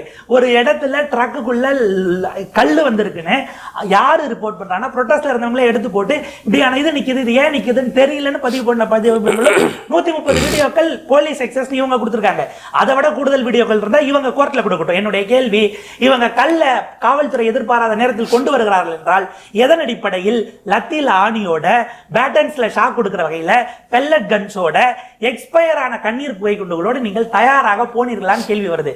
நீங்க கண்ணீர் புகை குண்டு வீசுவது அந்த இடத்துல ஒரு புகையை கொண்டு கலைப்பதற்காக இருந்தால் பரவாயில்லை. எக்ஸ்பயர்டு கண்ணீர் புகை குண்டு உங்களுக்கு லாங் டேர்ம்ல ரெஸ்பிரேட்டரியில தொடங்கி விஷன்ல இருந்து பலவிதமான சிக்கல்களை கொடுக்கும். அப்ப உங்களுடைய நோக்கம் கலைப்பது அல்ல. அதை தாண்டி வரீங்களா, வெளியில வரீங்களா, நிக்கிறீங்களா, இதைத்தான் பாஜகவினுடைய ஃபவுண்டிங் மெம்பரில் ஒருவராக டாக்டர் முரளி மனோகர் ஜோஷி, 3வது பிஜேபியினுடைய நேஷனல் பிரசிடென்டாக இருந்தவர். அதை விட முக்கியம் பிரதமராக மோடி அவர்கள் அறிவிக்கப்பட்டவர்களுக்கு தன்னுடைய வாரணாசி சீட்டை வெக்கேட் பண்ணி நீங்க நில்லுங்க நான் கான்பூர்ல போறேன்னு தன் கட்சியினுடைய பிரதமர் வேட்பாளராக கொடுத்த டாக்டர் முரளி மனோகர் ஜோஷி முன்னணி தலைவர் இதை ஹேண்டில் பண்ணது குறித்து அவர் ஒரு பதிவிட்டிருக்கிறார். ஒரு ட்வீட் நம்ம ஓபனா தான் இருக்கு. அந்த மட்டும் நான் வாசிச்சறேன். It is painful to see young students from different parts of the country assembled for days on the street of New Delhi. புதுதில்லிக்கு வந்து இப்படி இளைஞர்கள் நிற்பது வெவ்வேறு பகுதியில் இருந்து என்பது எனக்கு மிகப்பெரிய வலியை கொடுக்கிறது. இந்த நாட்டினுடைய தேர்வு முறை குறித்து அவங்களுக்கு இருக்கக்கூடிய ஆங்ஸைட்டியும் கன்சர்னும் அவர்களுக்கு இருக்கக்கூடிய அந்த பதற்றமும் இதன் மீதான அந்த கரிசனமும் ரொம்ப ஜெனியூன் ஆனது. இதை எம்பத்தியோடவும் நிரந்தர தீர்வு கண்டுபிடிக்கும் வகையிலும் நீங்கள் பார்க்க வேண்டும். இதை வெறும் சட்ட ஒழுங்கு பிரச்சனையாக மட்டும் எடுத்துக்கொண்டு ஃபோர்ஸை யூஸ் பண்ண மாட்டாங்க என்று நான் நம்புகிறேன். இதைவிட மிக இளம் பெண்கள், பெண்களாக வரக்கூடியவர்கள், மாணவிகள் மீது, யங் கேர்ள்ஸ் மீது புரூட்டலி மிஸ்ஹேண்டில்ட பார்க்கும்போது கூடுதல் வழியாக இருக்கிறது. விக்ஷித் பாரத்தை நோக்கி பயணிக்கக்கூடிய நம்முடைய பயணத்தில் மிகப்பெரிய அளவுக்கு இந்திய சமூகத்தை நம்மளிடமிருந்து ஒதுக்கி வைக்கிற வேலை செய்யும்னு வித் ரியல் கன்சர்ன் பாஜகவின் மீது அவருக்கு இருக்க கன்சர்ன் அது வந்து அன்டிஸ்பியூட்டட். சோனம் வாங்சக் இன்னைக்கு நேத்து இங்க இல்ல, அவர் ரொம்ப நாளா என்ஜி வச்சிருக்காரு. You just bring him to law அப்படிங்கிறது தான். இதுல ஒரே ஒரு கிளாரிஃபிகேஷன் மட்டும். இப்போ 11வது 12வது வந்து 7 வருஷத்தில் மாற்றினாங்கன்னாரு.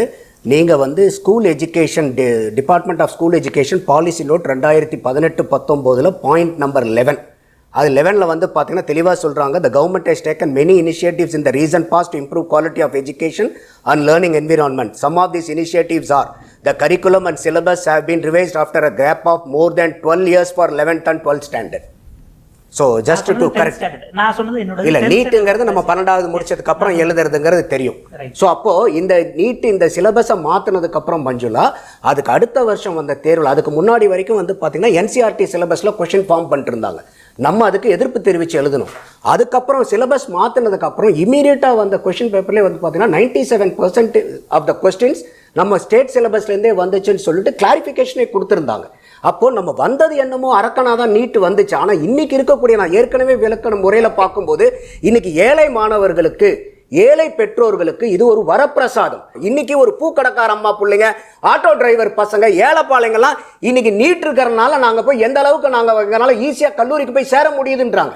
அப்போ இன்னைக்கு இருக்கக்கூடிய நீட்டினுடைய வடிவம் ஏழை மாணவர்களுக்கு, அரசாங்க பள்ளி மாணவர்களுக்கு ஒரு வரப்பிரசாதம். எடுத்துக்காட்டு சொல்றேன். நீங்க முன்னாடி பேசினப்ப நான் சொல்றேன்னு சொல்லியிருந்தேன்.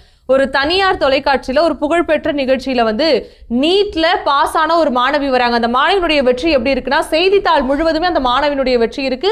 கூலி தொழிலாளியோடைய ஒரு மகள் தான் வந்து அந்த மாணவி. நீட்ல மார்க் வாங்கிடுறாங்க. என்ன காலேஜ்ல படிக்கிறமான்னு கேட்டா, நான் 3 முறை நீட் எக்ஸாம் எழுதேன், பாஸ் ஆனேன், ஆனா நான் இப்போ வரைக்கும் எனக்கு காலேஜ் கிடைக்கலங்கிறாங்க. இல்லை இப்போ நீட்டில் நான் தான் ஆரம்பத்திலே சொல்ல வேண்டியது, நீட்டில் பாஸ் ஃபெயில் கிடையாது. நீட்டில் வந்து எலிஜிபிலிட்டி இல்லையாங்கிறது. எலிஜிபிலிட்டிங்கிறது என்னன்னா, இன்னைக்கு ஓசி கேண்டிடேட்டாக இருந்தாங்கன்னா 50%. 50%னா என்னன்னாக்கா 50th பர்சன்டைல்னா அதுக்கு கீழே 50 பேர் இருக்காங்கன்னு அர்த்தம், மேலே 50 பேர். இப்போ பாதிக்கு மேலே இருக்கிறவங்களுக்கு அவங்க qualified. They are not pass or fail, they are qualified. ஒரே நிமிஷம் நான் சொல்லிடுறேன். 11th பப்ளிக் எக்ஸாம் ஆக்கிட்டாங்க, 12th public exam, 3 board exams கடந்து போய் இன்னும் என்ன அந்த பிளே குவாலிஃபை பண்ணனும். மக்களுக்கு கொஞ்சம் நீங்க புரியட்டுங்க. இப்போ நான் அதே தெளிவா கேக்குறேங்க. இன்னைக்கு வந்து 12வது படிச்சு பாஸ் பண்ண அத்தனை பேருக்கு மெடிக்கல் காலேஜ்ல இடம் கிடைச்சதா? எல்லாரும் போறது இல்ல. எந்த அடிப்படையில் அன்னைக்கு மட்டும் கொடுத்தீங்க? அதே கட் ஆஃப், அந்த கட் ஆஃப்ல யார் அதிகமா இருக்காங்களோ அவங்களுக்கு தான் கிடைக்கும். அப்ப எல்லா நேரத்திலையும் 2006ல நாங்கெல்லாம் எழுதும் போது காம்படிஷன் என்ட்ரன்ஸ் எக்ஸாம் எழுதிட்டு போனோம். 2006ல இருந்து 16 வரைக்கும் என்ட்ரன்ஸ் கிடையாது, ஆனா கட் ஆஃப் மார்க்னு ஒன்னு இருந்துச்சு. இப்ப நீட்னு வருது. அப்ப இது வந்து பிசி, ஓபிசி, எஸ்சி, எஸ்டிக்குலாம் வந்து பாத்தீங்கன்னா 40%. அப்ப அவங்களுக்கு மேல 40%, 60% இருப்பாங்கன்னு அர்த்தம். அப்ப இன்னைக்கு வந்து என்னன்னா, இது ஆல் இந்தியா வரைக்கும் நீங்க போலாம், எந்த காலேஜ்ல வேணா நீங்க போய் அட்மிட் ஆகலாம். எல்லாத்துக்கும் ஒரு என்ன மிஸ் அண்டர்ஸ்டாண்டிங்னா, நீட்டில் எலிஜிபிள் ஆயிட்டாவே உடனே வந்து எல்லாத்துக்கும் மெடிக்கல் காலேஜில் அட்மிஷன் கிடைக்கணும். இதே ஒரு பொய் பிரச்சாரம் பண்ணி வச்சிருக்காங்க. அதனால தான் கேட்கிறேன், 12வதுல பாஸ் பண்ண அத்தனை பேருக்கு மெடிக்கல் காலேஜில் கிடைச்சிருமா? கிடைக்காது. காசு 100 சீட் இருந்தா அது எப்ப நீட்டுக்கு முன்னாடி காசு இருந்தா கிடைக்கும். இன்னைக்கு நீட் அப்புறம் பிரைவேட்ல ஏன் கிடைக்காது? இது அருமையான நீங்க கேள்வி கேட்கல, மக்களுக்கு புரியுற மாதிரி. பிரைவேட்ல கிடைக்காது. கவர்மெண்ட் காலேஜஸ்ல எப்படின்னு கேட்டீங்கன்னா 15%. ஒரே நிமிஷம் கவர்மெண்ட் காலேஜஸ் அட்மிஷன் 100 சீட் இருக்குனாங்க, 15% வந்து ஆல் இந்தியா கோட்டா கொடுத்துடணும். அது நம்மளுடைய தமிழக மாணவர்களும் தமிழகத்தில் இருக்கக்கூடிய காலேஜ் மட்டும் இல்ல, Directly சொல்லுங்க. ஆல் இந்தியா லெவல்ல போய் அட்மிட் ஆகணும். மீதி Direct-ஆ 85% சுருக்கமா இருங்க, உங்களுக்கு புரியுங்க, மக்களுக்கு புரியட்டுங்க. கவர்மெண்ட் ஸ்கூல்ல இருக்கக்கூடிய மீதி 85 சீட்டு, 185 சீட்டு நம்மளுடைய கண்ட்ரோல், ஃபுல் கவர்மெண்ட் கண்ட்ரோல். தனியாருக்கு வந்தீங்கன்னா 50% மேனேஜ்மெண்ட் கோட்டா, 50% தமிழ்நாடு கவர்மெண்ட்டுக்கு அவங்க சீட்டை சரண்டர் பண்ணி ஆகணும். அவங்க மேனேஜ்மெண்ட் கோட்டாவா இருந்தாலும் அதுல நீட் எலிஜிபிலிட்டி ஆகலன்னா யாருக்கும் ஒத்த சீட்டு கொடுக்க முடியாது. அவங்க எவ்வளவு மார்க் எடுக்கணும் sir NEET NEET eligibility? Qualifying, அதனால தான் சொன்னேன் எலிஜிபிள். அந்த 50% மார்க் வருஷத்துக்கு வருஷம் மாறுங்க. இப்ப கட் ஆஃப் நீங்க எல்லாம் எழுதிருப்பீங்க. 2000 நீங்க எந்த வருஷம் பாஸ் பண்ணீங்க தெரியல. 2006ல இருந்து 16 வரைக்குள்ளார முடிச்சவங்களுக்கு கட் ஆஃப் மார்க்னு ஒன்னு வச்சிருப்பாங்க. அந்த கட் ஆஃப் மார்க் வருஷம் எடுக்கக்கூடிய மார்க்கின் அடிப்படையில் அந்த கட் ஆஃப் மார்க் மாறும். ஓகே, நீங்க வாங்கக்கூடிய பொதுவில் இருக்கக்கூடியதா கவர்மெண்ட் காலேஜ்ல போறாங்க, கிடைக்கல, இப்போ மேனேஜ்மெண்ட் கோட்டால போலான்னு பார்த்தா அந்த இடத்துல ஃபீஸ் எவ்வளவா இருக்கும்? இப்போ இந்த நீட்ல கூட நீங்க வந்து அப்ரப்டா இன்னைக்கு நீங்க ஃபீஸ் வாங்க முடியாது. ஃபீஸுக்கு இன்னைக்கு சென்ட்ரல் கவர்மெண்ட் இவ்வளவுதான் ஃபீஸ் வாங்கணுங்கிறது என்ஆர்ஐ கோட்டாவை தவிர இதுக்கு வந்து பிரிஸ்கிரைப் பண்ணிருக்காங்க. ஆமாங்க, அதை தான் நான் சொல்ல வரேன். அப்போ இன்னைக்கு நீங்க எப்படின்னா இந்த கவுன்சிலிங் போடுறாங்க இல்லையா, இந்த கவுன்சிலிங் போடும்போது இப்போ நான் வந்து ஒரு நீட் எலிஜிபிள் கேண்டிடேட் அப்படின்னா நான் கவுன்சிலிங் வந்து எனக்கு கவர்மெண்ட் காலேஜில் எனக்கு இந்தந்த காலேஜஸில் தான் வேணும்னு சொல்லிட்டு நான் சீட்டு போட்டுட்டு சாதாரண காலேஜை நான் போடாமல் விட்டுட்டேன்னா நான் கேட்டிருக்கக்கூடிய லிஸ்ட் ஆஃப் காலேஜஸில் மட்டும் என்னுடைய ரேங்கிங்க்கு கிடைச்சா கிடைக்கும், இல்லைனா கிடைக்காம போயிடும். சில பேர் என்ன பண்ணுவாங்கன்னா தனியார் கல்லூரியை கூட சேர்த்திருப்பாங்க. ஏன்னா தனியார் கல்லூரின்னு போகும்போது நீங்க ஃபீஸ் கட்டணும். அப்ப அந்த ஃபீஸுக்கும் பரவாயில்லன்னு போட்டிருந்தாங்கன்னா அவங்களுக்கு தாராளமா கிடைக்கும். இப்ப இன்னொரு பொய் பிரச்சாரம் என்ன செய்யப்படுதுன்னா 120க்கு இருக்கிறவங்க கம்மியா இருக்கிறவங்க எல்லாம் போய் சேர்றாங்க, 120 மார்க்குக்கெல்லாம் சேர்ற. ரஞ்சித் கூட இதை பேசினார். அப்ப அந்த 120 மார்க்குங்கிறது அவங்களுடைய குவாலிஃபையிங் மார்க்குக்கு எபவா இருக்கும்போது அவங்க தேர்ந்தெடுக்கக்கூடிய கல்லூரியில அந்த 120க்கு மேல இருக்கிறவங்களுக்கு கொடுக்காம 120 இருக்கிற ஆளுக்கு கொடுக்க முடியாது. அது எப்பேற்பட்ட மார்க்கா இருந்தாலும் சரி, குவாலிஃபைங் ஆயிட்டா 121க்கு கொடுத்ததுக்கு அப்புறம் தான் 120 கொடுக்க முடியும். அதே காலேஜ்ல 125 மார்க் வாங்கின ஒருத்தர் அப்ளை பண்ணிருக்கும் போது அந்த 125 மார்க்குக்கு கொடுக்க முடியாம 120க்கு கொடுக்க முடியாது. அதே கூலி தொழிலாளியுடைய மகனோ நீங்க சொல்ற அந்த மேனேஜ்மெண்ட் கோட்டால ஃபீஸ் கட்டி படிக்க முடியும்னு நினைக்கிறீங்க? தமிழக அரசாங்கத்துல தமிழக அரசாங்க பள்ளியில படிச்சுட்டு போனவங்களுக்கு தனியார் கல்லூரியா இருந்தாலும் ஒத்த நயா பைசா அவங்க கட்ட வேண்டியதுல முழு பொறுப்பையும் தமிழக அரசாங்கம் இருக்குது. அது தெரியுமா உங்களுக்கு? மேனேஜ்மெண்ட் கோட்டால சாரி 50% கோட்டால நான் சொல்றேன். தமிழக கவர்மெண்ட் இருங்க ஒரு நிமிஷம். மேனேஜ்மெண்ட் கோட்டால நீட்டுக்கு முன்னாடி வரைக்கும் எவ்வளவு அமௌண்ட் எல்லாம் தெரியாது, கோடியில ஆரம்பிச்சு இப்ப தனியார் கல்லூரியில 100 சீட் இருக்குன்னு வச்சுக்கங்க. இப்ப அந்த 100 சீட்ல 50 சீட்டை இன்னைக்கு கவர்மெண்ட்டுக்கு சரண்டர் பண்ணி ஆகணும். அந்த 50 சீட்ல இன்னைக்கு அட்மிஷன் கிடைக்குது பாருங்க தனியார் கல்லூரியில 7% கோட்டால ஒத்த நயா பைசா அவங்க தனியார் கல்லூரியில சேர்ந்தாலும் ஃபீஸ் கிடையாது. அதனாலதான் சொல்றேன், அரக்கனா வந்த நீட்டு எடப்பாடியார் அவர்களுடைய 7.5% உள்ளதுக்கீட்டுக்கு அப்புறம் தேவதையா மாறிச்சு. இந்த உண்மைகள் இன்னைக்கு வந்து ஏழை மாணவர்களுக்கும் ஏழை பெற்றோர்களுக்கும் புரிஞ்சிச்சுன்னா அவங்க நீட் வேணும்னு போராடுவாங்க. மக்களை இன்னைக்கு வரைக்கும் புரிய விடாம அவங்கள திசை திருப்பிட்டு இருக்காங்கிறதா என்னுடைய குற்றச்சாட்டு. அது யாரு பண்ணாலும் தவறு, எந்த கட்சி பண்ணாலும் தவறு. ஓகே, உங்களுடைய நிறைவு பார்வைக்கு நன்றி. சுமதி மேம், நீங்க சொல்லுங்க. ஃபேர் நீட்டோட சேர்ந்து கிட்டத்தட்ட ஒரு 3 கோரிக்கைகள் முன்வைக்கப்பட்டது, அது எல்லாமே நிறைவேற்றப்பட்டிருக்கா? ஆமாம், அவங்க சிஜேபி கூட பேச்சுவார்த்தை நடத்தினாங்க இல்லையா. ஸோ அதுக்கப்புறம் இந்த ஆர்ப்பாட்டம் பண்ணவங்க மேலே நடவடிக்கை எடுக்கக்கூடாது, அப்புறம் வந்து அந்த உயிரிழந்த மாணவர்களுக்கு வந்து ஒரு நஷ்ட ஈடு அந்த மாதிரி கேட்டிருக்கிறாங்க. ஸோ இது எல்லாத்தையுமே கன்சிடர் பண்ணுவோம் அப்படின்னு சொல்லி அவங்க ஜேபி நட்டா அவர்களும் ஜிதேந்திர சிங் அவர்களும் இது பண்ணதுக்கப்புறம் உறுதி கொடுத்ததுக்கப்புறம் தான் அவங்க வந்து அதை வந்து வாபஸ் வாங்கியிருக்கிறாங்க. ஸோ அதுக்கப்புறம் வெளியில் வந்து அபிஜித் தீப்கேவும் அதை வந்து ஆத்தரைஸ்டாக வந்து ஓகேன்னு சொல்லிட்டு போயிருக்கிறாங்க. இதில் நீங்கள் இன்னொரு விஷயம் பார்க்கணும். அப்படி அவங்க சொல்லும்பொழுது அபிஜித் தீப்கே கிட்ட கேட்குறாங்க, பஞ்சாப்ல தான் அதிகமாக இருக்கு, அங்கேயும் நீங்கள் வந்து ஆர்ப்பாட்டம் பண்ணுவீங்களான்னா ஒரு வாயளவில் கூட பண்ணல அவங்க சொல்ல போயிட்டே இருக்காங்க. இல்ல வேணாம்னு சொல்றாங்க. மக்களுக்கு மீது எந்த ஒரு நடவடிக்கையும் எடுக்க கூடாதுங்கறத முன் வச்சிருந்தாங்க. ஆனா போராட்டத்தை ஈடுபட்டவங்களை வந்து காவல்துறையினர் வந்து தற்போது குறி வச்சிட்டு இருக்காங்க. அதாவது இந்த போராட்டத்துல உணவு வழங்கிய ஜூனைத் அப்படிங்கிற ஒரு நபரை காவல்துறையினர் கூட்டு போயிட்டு அச்சுறுத்தியதாகவும் தகவல் வெளியாகி இருக்கு. நீங்க சிஜேபிலேயே வந்து வெளியில வந்துட்டு சில தகவல் கொடுத்தாங்க தெரியுமா? நான் நியாயப்படி இப்போ இதுக்கு அவங்க என்ன சொல்றாங்கன்னா, வன்முறையிலும் கலவரத்திலும் ஈடுபட்டவங்க சிஜேபியினர் கிடையாது அப்படின்றத வந்து அவங்க வந்து சொல்லியிருக்காங்க. இன்னொன்னு கொடுத்தவர் வந்து உங்களுக்கு உணவு கொடுத்தவங்க என்ன பண்ணாங்க, நீங்க என்ன ஆத்தென்டிகேட்டடா சொல்லுங்க. அங்க என்ன கேள்வினா, போராட்டத்திலும் ஆர்ப்பாட்டத்திலும் ஈடுபட்ட மாணவர்கள் மேல எதுவுமே நடவடிக்கை எடுக்கப்படல. ஆனா ஊடுருவற்காரர்கள் திட்டமிட்டு வன்முறையில ஈடுபட்டவங்க, பெண் காவல் அதிகாரி மேல கை வச்சவங்க, பெண் மீடியால ரிப்போர்ட்டர் மேல கை வச்சவங்க, இந்த மாதிரி தான் பண்ணிருக்காங்க. சுத்தியிலும் வந்து சிசிடிவி விசாரிக்கிறாங்கன்னா நிச்சயமா வந்து உளவுத்துறையில இருந்து ரிப்போர்ட் வந்திருக்கும். அதனால கூட்டு போய் விசாரிச்சிருப்பாங்க, விசாரிக்க தான் செஞ்சிருப்பாங்க. இது மட்டும் உளவுத்துறை சாப்பாடு கொடுக்குறாங்கன்னா விஷயம் இன்னைக்கு ஒரு சும்மா ரிப்போர்ட்டர் போய் கேக்குறாரு, எங்க இருந்துங்க ஃபுட் ஆர்டர் வந்ததுன்னு கேட்டா அவர் என்ன பங்களாதேஷ்ல இருந்து சொன்னாரு. ஒரு ஃபுட் ஆர்டர் பண்றவர். அப்போ அவங்கள டீடைல்ஸ் கேட்கலாம் இல்லையா? இல்லம்மா, எப்படி அபத்தங்கிறீங்க? ஒரு ரிப்போர்ட்டர், ஒரு மீடியா ரிப்போர்ட்டர் போய் கேக்குறாங்க ஃபுட் ஆர்டர் எங்க இருந்து வந்திருக்குன்னு கேட்டா அவர் தெளிவா சொல்றாரு பங்களாதேஷ்ல இருந்து வந்திருக்குன்னு வீடியோ இருக்கு. இது எப்படி அபத்தங்கிறீங்க நீங்க? அப்ப அவங்கள கூட்டி கேட்டிருப்பாங்க. ஒன் டே ஃபுல்லாவே வந்து ஃபுட் வந்துகிட்டே இருக்கு. அப்ப எங்க இருந்து வந்துச்சு டீடைல் கேட்க வேண்டியது ஒரு காவல்துறையோட கடமை இல்லையா? விசாரணை கூட பண்றது தப்புன்னு நீங்க எப்படி சொல்லுவீங்க? அப்ப எங்க இருந்து நடந்திருக்கு, இது எதுக்கு, யார் மூல காரணம், இது யார் பின்னாடி இருந்திருக்காங்க, இதெல்லாம் டீடைல் கேட்கறது கூட தப்புன்னு நீங்க எப்படி சொல்லுவீங்க? காவல்துறை ஏதோ ஹராஸ்மென்ட் பண்ணாங்க, எல்லாருக்கும் வந்து ஆர்டர் பண்ணி ஃபுட் வாங்கி விசாரணை பண்றது தப்புன்னு நீங்க சொல்லுவீங்களா? விசாரணை தானே பண்ணாங்க, வேற ஏதோ அவங்க மேல நடவடிக்கை எடுக்கல, அவங்க எதுவும் பண்ணல, கூப்பிட்டு விசாரணை பண்ணிருக்காங்க. இதுல என்ன தப்புன்னு நீங்க சொல்றீங்க? இல்ல நீங்க சொல்லுங்க. அவருடைய வீட்டுக்கு போய் ரைடு பண்ணிருக்காங்க. அவருடைய அந்த அளவுக்கு போறாங்கன்னா நீங்க யோசிச்சு பாருங்க. அந்த அளவுக்கு போறாங்கன்னா பின்னணியில தகவல் இல்லாம, ஏதாவது ஸ்ட்ராங்கான எவிடன்ஸ் இல்லாம அந்த அளவுக்கு போக மாட்டாங்க. சரியா? அதனால நீங்க தயவு செஞ்சு புரிஞ்சுக்கோங்க. நம்ம ஒன் சைடடா அப்படியே கடிவாளம் கட்டின குதிரை மாதிரி அச்சுறுத்தப்பட்டது அப்படின்ற வார்த்தையை மென்ஷன் பண்ணி தான் அறிக்கையை வெளியிட்டு இருக்காங்க. எதற்காக அச்சுறுத்தணும், என்ன அவசியம்? அதுதான் நாங்களும் கேக்குறோம். அதான் சொல்றேன், கிடையாதுமா. நான் திரும்ப சொல்லியாச்சு. நீங்க மாணவர்கள் நியாயமான முறையில கோரிக்கை வைக்கிறாங்க, போராடுறாங்கன்னா அதை ஏத்துக்கிறதுக்கு 100% தயாரா இருக்காங்க. ஆனா எந்த வகையிலும் கலவரத்தையோ, காவலர்களை தாக்குறதையோ, சிஆர்பிஎஃப் தாக்குறதையோ யாராலையும் எந்த இடத்துலயும் ஏத்துக்க முடியாது. அதனால அதை எந்த இடத்துலயும் நீங்க நியாயப்படுத்தாதீங்க. நீங்க அது மீடியால இருக்கீங்க. சரியா?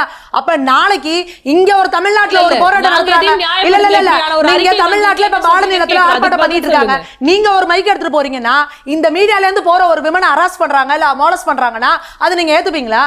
அதை எப்படி ஏத்துக்க முடியும்? அப்போ நீங்க இதெல்லாம் நியாயம் சொல்றீங்க. எல்லா சுதந்திரமும் எங்க கிட்ட இருக்கு. கேள்வி கேட்கலாம். கேட்கும் பொழுது நீங்க அதை எங்களுக்கு எதிராகவே இல்லம்மா, மீடியால இருக்கவங்கள வந்து மோலஸ் பண்ணிருக்காங்கன்னு வீடியோ இருக்குமா? அவங்க வந்து ஆஷான்ற ஒரு சிஆர்பிஎஃப் வீரவங்களை வந்து இது பண்ணிருக்காங்க. நீங்க எப்படி இல்லன்னு சொல்றீங்க? நீங்க இது பாக்குறதே இல்லையா வீடியோ எதுவுமே? போராடிய பெண்களை பிரைவேட் பார்ட்ல அடித்த காவல்துறையினர் மீது என்னென்ன துறை ரீதியான நடவடிக்கை உத்தரவிடப்பட்டிருக்கிறதா டெல்லி போலீஸ் வரைக்கும் சொல்லியிருக்கா? அத்தனை வீடியோஸ் அது வந்திருக்கே. கோர்ட்ல சப்மிட் பண்ணதை விடுங்க. பொதுவெளியில வந்த காவல்துறையினர் மீது சிஆர்பிஎஃப் முதல்ல என்ன சொன்னாங்க? பெல்லட்டே இல்லைன்னாங்க. துறை விசாரணை. இன்றைக்கு சொல்றாங்க 7 ரவுண்ட் ஷூட் பண்ணிருக்கு, 5 பேரை அடிச்சிருக்கோம். அதுல ஒருவர் அவுட்லுக்கினுடைய ஜேர்னலிஸ்ட் 28 வயதானவர், என் உடம்புல இன்னும் எனக்கு 30 பெல்லட் இருக்கு, எடுக்க முடியலன்னு அவர் பேட்டி கொடுத்துட்டு எனக்கு காம்பன்சேஷனை விட என்ன இதுல இருந்து காப்பாத்துங்கன்னு அவர் கொடுத்த பேட்டியும் அப்படியே பேரலாக இருக்கிறது. இப்ப மஃப்டி ட்ரெஸ்ல வந்தவர்கள் காவல்துறையினரா இல்லையா என்பதற்கு அரசாங்கம் முன் வந்து ஒரு இண்டிபெண்டன்ட் ஏஜென்சியோ இல்ல கோர்ட் மானிட்டர்டு ப்ரோவுக்கோ கொடுக்கிறோம்னு அரசாங்கம் வெளியில வரணுமேங்கிற ஒரு கேள்வி இருக்கு. இதுல மெரிட் சார்ந்து போனதெல்லாம் நான் கேட்க விரும்புறேன். நீட்ல 550 350 2 மார்க் வச்சுக்கோமே. இதுல ரெண்டுத்துல எதை நம்ம மெரிட்னு சொல்லுவோம்? கம்பேரிட்டிவ்லி 550 350 வச்சுட்டு ஒரு தனியார் கல்லூரியில் மொத்த ஃபீஸாக ஒரு நிமிஷம் அவங்க பதில் சொல்லட்டும். எதுக்கு பதில் சொல்லணும்? அவங்க வந்து சொன்னாங்கல மெரிட் பத்தி கேள்வி கேட்டிருந்தாங்க. அதான் மேம் 550 350 2 மார்க் இருக்கு மேம். தனியார் கல்லூரிக்கு போறோம்னா மொத்த ஃபீஸ் 1,25,00,000னா 550 எடுத்தவர்கள் கட்ட முடியாது. 350 கட்டினால் அவங்க வரலாம்னா அந்த 550க்கு இல்லாமல் போவது என்பது மெரிட்டா? 550 மெரிட்டா? இதே நீட்டுக்கு முன்னாடி சொல்லுங்க. நீட்டுக்கு முன்னாடி இந்த எதுவுமே இல்லாம சும்மா ஒரு கட் ஆஃப் வச்சுட்டு 10 கோடி ரூபாய் பணம் இருந்தா அவங்க வந்து மெடிக்கலுக்கு போயிடலாம். ஆனா எவ்வளவு ஃபர்ஸ்ட் கிளாஸ்ல மார்க் எடுத்த பொண்ணா இருந்தாலும் அவங்களால பேர்ல உள்ள போக முடியுமா? மாற்றம் இல்ல. இல்ல நீங்க இத பேசுறீங்க, அது எப்படிங்க தீர்வாகும்? இன்னைக்கு அட்லீஸ்ட் அவங்களுக்கு அந்த ஆப்பர்ச்சுனிட்டி இருக்குலங்க. நீங்க சொல்றது பிரைவேட்ட பத்தி பேசுறீங்க, ஆனா இதுல தனியாருக்கு இருந்து ஒரு அரசாங்கத்துக்கு 50% இருக்கு. அது மட்டும் இல்லாம தனியார் மேனேஜ்மெண்ட் கோட்டாலையும் 7.5% இருக்கு. நீட்டுக்கு முன்னாடி என்ன இருந்தது அத சொல்லுங்க. நீட்டுக்கு முன்னாடி 10வது மார்க் வச்சு பணம் இருக்கிறவங்க போனாங்க. இப்ப நீட்ல பணமே இல்லாதவங்க, பணம் இல்லாதவங்க இப்ப அவங்க இல்ல நீங்க எப்படி பேசுங்க? இல்ல நீங்க புரிஞ்சுக்கோங்க. நீட்டுக்கு முன்னாடி நீங்க சொல்லுங்க 50% வந்து அரசாங்கம் அது கொடுத்தாங்களா? 7.5% இருந்ததா? பிஜேபி 7.5 கொடுக்கலனா 7.5 கொடுத்ததுங்கிறதே அது சுத்தமா 100க்கு கீழ 71 அரசு பள்ளி மாணவர்கள் தான் போனாங்க. அதுக்கு காரணம் உங்களோட சிலபஸ்ங்க. கருணாநிதி அவர்கள் வந்து சமச்சீர் கல்வின்னு ஒன்னு கொண்டாந்து இங்க இருக்கிற எஜுகேஷன் சிஸ்டத்தை காலி பண்ணி வச்சிட்டாரு. நான் ஒரு உதாரணம் கேக்குறேன். அண்ணாமலை அவர்கள் மாநில தலைவராக இருந்தபோது ஒரு டீ மாஸ்டருடைய மகள் நீட் பாஸ் பண்ணியிருக்காருன்னு கூப்பிட்டு கமலாலயத்தில் ஃபெலிசிடேஷன் பண்ணாங்க. அந்த பிள்ளை அதற்கு பிறகு அவங்க எக்ஸாம் பாஸ் பண்ணதும் கூப்பிட்டு ஃபெலிசிடேஷன் நடந்தது. அதற்கு பிறகு ஏறத்தாழ 2 மாதங்கள் எல்லாம் முடிஞ்ச பிறகு அவரிடம் கேட்கும் பொழுது நான் பக்கத்தில் இருக்க கலை கல்லூரிக்கு போயிருக்கேன், எனக்கு சீட்டு கிடைக்கல என்று அந்த பிள்ளை பதிவு செய்தார்கள். இப்ப அவங்க குவாலிஃபை ஆயிட்டாங்க, ஒரு டீ மாஸ்டருடைய குழந்தை. ஆனால் அவங்களால இதுக்கு முன்பாக 12வது கட் ஆஃப் இருந்திருக்கு, அப்பவும் கையில பணம் இல்லாம இருந்திருக்கும், இதே வாய்ப்பு தான் இருந்திருக்கும்னா இது எதை உறுதி செய்தது? இல்ல நீங்க விவரம் இல்ல புனேவரா நீங்க புரிஞ்சுக்கோங்க, நீங்க விவரம் புரியாம பேசுறீங்களா? நீங்க டேட்டா எவ்வளவு பக்கா வச்சிருப்பீங்கன்னு எனக்கு தெரியும், புரியுதா? நீட் எக்ஸாமுக்கு முன்னாடி பணம் இருந்தா மட்டும்தான் உங்களால வந்து மருத்துவர் ஆக முடியும். ஆனா இப்போ அந்த 50% இடஒதுக்கீடு வழியாவும் அரசு பள்ளி மாணவர்கள் நுழையலாம். அது இல்லாம மேனேஜ்மெண்ட் கோட்டாலையும் 7% வழியா அரசு பள்ளி மாணவர்கள் போலாம். இவ்வளவு ஆப்பர்ச்சுனிட்டி இருக்கும் பொழுது நீங்க எப்படி வந்து இதை பேசிட்டு இருக்கீங்க? நீட் எக்ஸாமுக்கு முன்னாடி வரைக்கும் ஒரு மேனேஜ்மெண்ட் ஒரு கோட்டாக்கு ஒரு மருத்துவ சீட்டுனாவே கோடி ரூபாய்க்கு கம்மி பணம் இருந்தா உள்ள நுழைய முடியுமா? பிளாக்ல இருக்கிறத ஒயிட்டுக்கு கொண்டு வரணும் என்பது அரசினுடைய நோக்கம், அது வரவேற்கத்தக்கது. நம்ம அதுல மாற்று கருத்து இல்ல. அவங்க வாங்கி கருப்பு பணத்தை வச்சுட்டு திரும்ப காலேஜ் கட்டணுங்கிறது அல்ல. நீட்டுக்கு முன்பாக அங்க பணம் இருக்கிறவர்கள் 10ஆம் வகுப்பு மார்க்கை வச்சு அதுல 12ஆம் வகுப்பு அதுல மார்க்கே குறைவாக இருந்தாலும் உள்ள போயிட்டு இருந்தாங்க. இங்க நீட்ல பாஸ் பண்ண பிறகும் இந்த இருக்கக்கூடியவர்கள் கேப்பபிலிட்டி அஃபோர்டபிலிட்டிங்கிறது ஃபேக்டரா இருக்கா இல்லையாங்கிறது தான் விஷயமா இருக்கு. அப்ப இது மாற்றமானா பார்லிமெண்டரி பேனல் கடந்த ஆண்டு 2024-26 parliamentary panel 136 report on demands for grant 2025-26 health department மத்திய அரசுக்கு அங்க மேல சப்மிட் பண்ணதுல அவர்கள் குறிப்பிடக்கூடியது அந்த ஸ்டேட்மெண்ட் அப்படியே, private medical education should be made cheaper and the capitation fees need to be regulated to make the medical education more affordable and accessible to merit candidates with poor financial background அப்படின்னு அடுத்து சொல்றாங்க. உச்சநீதிமன்றம் இது தொடர்பான வழக்கு போகும்போது அவங்க வெளிப்படுத்திய கன்சர்ன் என்பது realities over the commercialization of education and evil practices being adopted by many institutes to earn large amount என்பது உச்சநீதிமன்றம் பதிவு செய்ததாக இருக்கிறது. இவங்க கூடுதலாக நீங்க இதுக்குள்ளேயே உள்ளுக்குள்ள ரிஃபார்ம்ஸ் இன்னும் கூடுதலாக தேவை என்பதை நீதிமன்றமும் நாடாளுமன்ற திரும்ப தான் சொல்றோம், ரிஃபார்ம்ஸ் வேணும்னா அதை தான் நம்ம இது பண்ணலாமே ஒழிஞ்சு நீட்டே வேணாங்கிறது முட்டாள்தனமான கோரிக்கை. அதே போல நீங்க என்ன சொல்றீங்க, இந்த தனியார் மருத்துவ கல்லூரிகள் தான் இதுல பெனிஃபிட் ஆகறாங்கன்றத தெளிவுபட உச்சநீதிமன்றம் சொல்லுதுன்னா, திமுக இங்க இருந்தபோது 18 தனியார் மருத்துவ கல்லூரிகளை கொண்டு வந்தாங்க. ஒரு நிமிஷம், ஒரு பாயிண்ட் மட்டும். நாம வந்து பாலஸ்தீன் கொடி காட்டினாங்க அப்படின்னாங்க. டெல்லியினுடைய சாணக்கியபுரியில் எதற்கு பாலஸ்தீனுக்காக எம்பசி வச்சிருக்கிறோம்? தடை செய்யப்பட்ட நாடாது இல்ல ராமல்லால இந்தியாவினுடைய ரெப்ரசன்டேட்டிவ் நம்ம ஏன் அங்க அனுப்பி இருக்கோம்? பாலஸ்தீன் எந்த வகையில் இல்லப்பா, போராட்டம் பண்ற இடத்துல எதுக்கு அந்த கொடி எடுத்துட்டு வரணும்? இங்க தடை செய்யப்பட்டிருக்கா? இல்ல நான் கேக்குறேன், நீங்க எதற்காக அந்த கொடியை இங்க எடுத்துட்டு வரணும்ன்றதான் நான் கேக்குறேன். அப்போ இல்ல இங்க பங்களாதேஷுக்கான கோஷத்தை போடுறது, பாகிஸ்தான் ஆப்கானிஸ்தான் இது பண்றது அப்படிங்கறதெல்லாம் அத வந்து அத செய்யறது தப்பான விஷயம். நாடாளுமன்றத்துக்குள்ள பதவி ஏற்கும் போது தனிப்பட்ட நம்பிக்கை ஆகிய மத நம்பிக்கையின்படி ஜெய் ஸ்ரீராம நாடாளுமன்றத்துக்குள்ள எழுப்பலாமான்னு ஒரு கேள்வி இருக்குல்ல. அங்க பதவி பிரமாணம் தானங்க செய்ய போறீங்க, ஏன் உற்சாக கூச்சல் அப்படின்னு அந்த அளவுகளை இங்க வச்சோம்னா அங்கேயும் வைக்கணும். சோ அப்ப பாலஸ்தீனத்துல வந்திருக்காங்க, அவங்க உற்சாகமா அவங்களோட சொல்லிருக்காங்கன்றீங்களா? பங்களாதேஷ்ல இருந்து இல்ல ஜெய் ஸ்ரீராம்னு சொல்றவங்க இந்தியால இருக்கிறவங்க அவங்க உணர்வுகளை வெளிப்படுத்துறாங்க. பாலஸ்தீனம் அவங்களோட உற்சாகத்துல அவங்க கொடியை வச்சு காட்டுறாங்கங்கறீங்களா? ஏங்க நீங்க இங்க சட்டமன்றத்துல வந்துட்டு உதயநிதி வாழ்க, பார்லிமெண்ட்ல போய் உதயநிதி வாழ்க, ஸ்டாலின் வாழ்கன்றாங்க, அது கரெக்ட்டா? எல்லாம் அவங்க தப்பு பண்ணா ஏங்க நம்மளோட பதவி பிரமாணமே ஆண்டவனின் பெயரால தானே நீங்க எடுக்கிறீங்க. ஆண்டவனின் பெயராங்கிறத நம்மளோட அரசியலமைப்பு சட்டத்திலே இருக்குல்ல. அப்போ அத அவங்க சொல்றாங்கன்னா அது நீங்க எதை கம்பேர் பண்றீங்க? எதை கம்பேர் பண்றீங்க? இது தொடர்ந்து பேசலாம். ஓகே சார், நீங்க சொல்லுங்க. இப்போ வந்து சற்று முன் வந்த செய்தியின் அடிப்படையில் தான் ஒரு 19 வயது சிறுமி, மகாராஷ்டிராவை சார்ந்த ஒரு சிறுமி நீட்ல பாஸ் ஆயிட்டாங்க. இருந்தாலும் தான் எதிர்பார்த்த அந்த ஒரு மதிப்பெண் கிடைக்கல அப்படிங்கிறதுக்காக மனமுடைந்து பண்ணியிருக்காங்க. இது போன்ற செய்திகள் எல்லாம் இப்போ நம்ம பேசிட்டு இருக்க நேரத்துல தான் இந்த ஒரு செய்தி வெளியாகி இருக்கு. இது போன்ற செய்திகள் தொடர்ந்துட்டு இருக்கு. போராட்டம் நடந்த உடனே தர்மேந்திர பிரதான் அவர்கள் வந்து பதவி விலகிட்டாரு. இது மட்டும் போதுமா நீட் பிரச்சனைக்கு? உங்களுடைய நிறைவு பார்வையை சுருக்கமா முன்வைங்க. நீட் பிரச்சனைக்கு இது மட்டுமே போதும் இல்லை மேடம். இந்த போராட்டத்தில் தர்மேந்திர பிரதான் விலகிறது, அதுக்கு பதில் இன்னொரு ஆர்எஸ்எஸ்காரர் தான் கொண்டு வந்திருக்காங்க. ஆனால் அந்த மாணவர்கள் மீது நடத்தப்பட்ட தாக்குதல் எவ்வளவு கொடுமையாக இருந்திருக்குன்னா, இன்னைக்கு வரைக்கும் அனைத்து மாணவர்கள் மீது போடப்பட்ட எஃப்ஐஆர்கள் அவங்களுக்குரிய அந்த காம்பன்சேஷன் முடிவாகலை. இப்போது ப்ரெஸ் கிளப் ஆஃப் இந்தியாவில் அவங்க கூடி என்ன பண்ணியிருக்காங்கன்னா, சிஜேபி நாங்கள் வந்து போராட்டத்தை தொடருவோம். இது வந்து ஒரு கனன்றுக்கிட்டு இருக்கக்கூடிய ஒரு நெருப்பு மேடம். அதுக்கு இவங்க அட்ரஸ் பண்ண போகிறதே கிடையாது. ஏன்னா முதல் முறையாக அவங்க வந்து டிஃபீட்டை சந்திச்சிருக்காங்க BJP. They have been forced to resign. அதனால் வழக்கம் போல் ஐஎஸ்ஐ, பாலஸ்தீன், இஸ்ரேல் போயிட்டுருக்காங்க. ஸோ இந்த பிரச்சனைக்கு வந்து தார்மீக ரீதியாக தீர்வு காண்றதுக்கும் மெடிக்கல் ஸ்டடீஸுக்கு தார்மீக ரீதியாக ஒரு விஷயத்தை கொடுக்கறதுக்கும் நீட் என்பது ஒரு விஷயமே கிடையாது. NEET should be banned. NEET தான் வந்து சரியான தீர்வு.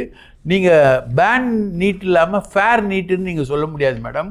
ஒரு விஷயம் கெட்டது, அதுதான் நம்ம அகில இந்தியாவுக்கும் தமிழகம் புரிய வைக்கிறது என்னென்னா, ஒரு விஷயம் கெட்டது, அதில் ஃபேர்னா கொஞ்சம்னா மோசமான என்ன, விஷத்தில் என்ன ஒரு துளின்னா ஒரு பாட்டில் என்ன விஷம் அது. ஸோ பேன் நீட் என்பது தான் மிக சரியான வாதம். அதுதான் இந்த பிரச்சனைகளுக்கு தீர்வு. நன்றி, அனைவருக்குமே நன்றி. பிஹைண்ட் உட்ஸ் வழங்கும் ஃபேஸ் ஆஃப் விவாத மேடைக்கு பங்கேற்று உங்கள் கருத்துக்களை முன்வைத்தமைக்கு நன்றி. Behindwoods in face off the digital debate show. Title sponsor பழைய தங்கத்திற்கு நல்ல விலை கொடுக்கும் சிறந்த நிறுவனம் Best Money Gold. Grand Royal Tours, உங்க ஒவ்வொரு ட்ரிப்பையும் ஸ்வீட் மெமரிஸ் ஆக்க கிராண்ட் ராயல் டூர்ஸ்க்கு வாங்க. Power by Rajmahal silks Madurai. தொட்டு தொடரும் ஒரு பட்டு பாரம்பரியம், Rajmahal silks Madurai. Best Money Gold Jewelry Grand Royal Tours presents Behind Its Face Off, the digital debate show powered by Raj Mahal Silks Madurai.